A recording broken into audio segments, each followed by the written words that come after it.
Yeah, good. Je ne suis qu'amour.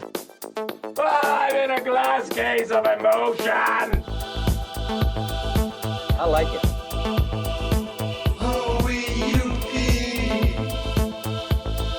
Wow.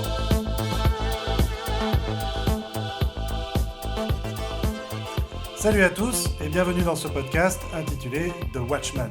Je suis Kevin Robert et aujourd'hui je vais vous donner envie d'aller au cinéma puisque je vais vous parler de Falling. I know what you're trying to do. You're such an asshole. And you're a fucking pansy. I'm trying to help you, Dad.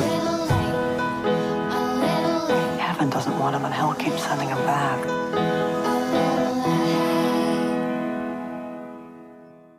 Falling donc est le premier film de et avec Viggo Mortensen, que l'on retrouve aussi au scénario, à la musique, à la production, car oui, Viggo Mortensen c'est un artiste vraiment complet. Il est producteur, peintre, poète, éditeur, musicien, photographe, bref, un vrai touche-à-tout. C'est donc normal qu'il se donne un rôle important à beaucoup de postes clés de ce film. Il embauche l'acteur Lance Henriksen, qui est surtout connu pour son rôle de Bishop dans la saga Alien.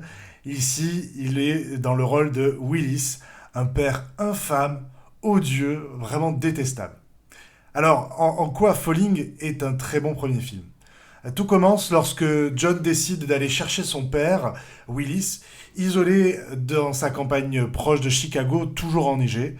Et il va le ramener sous le soleil californien, proche de lui et sa sœur.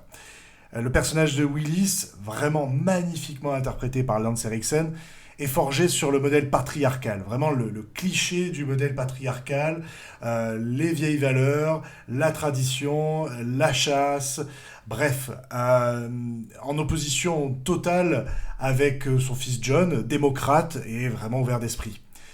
Viggo Mortensen explore ici les liens brisés d'une famille, et en particulier de cette relation père-fils. Des liens brisés aujourd'hui, mais qui ne l'étaient pas autrefois, quand John était plus jeune. Il choisit de dérouler son récit donc entre le présent et cette enfance, ce qui permet vraiment de progressivement révéler des blessures dont les plaies ne se sont toujours pas refermées.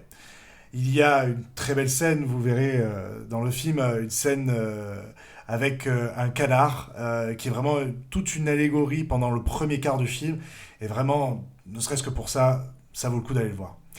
Et au fond, le sujet principal de ce film, c'est comment communiquer avec une personne qui ne veut pas communiquer, qui ne veut pas accepter l'autre en face de soi. Car ce père est constamment dans la provocation. Il est exécrable, imbuvable, avec tout le monde et en toutes circonstances.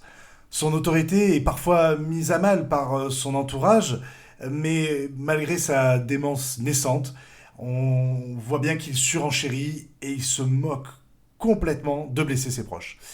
Pourtant, jamais son fils John ne s'emporte face à lui. Il a décidé de l'aider, et quand bien même il n'aura peut-être jamais de moment d'empathie, il veut enfin trouver la paix intérieure à 50 ans passés.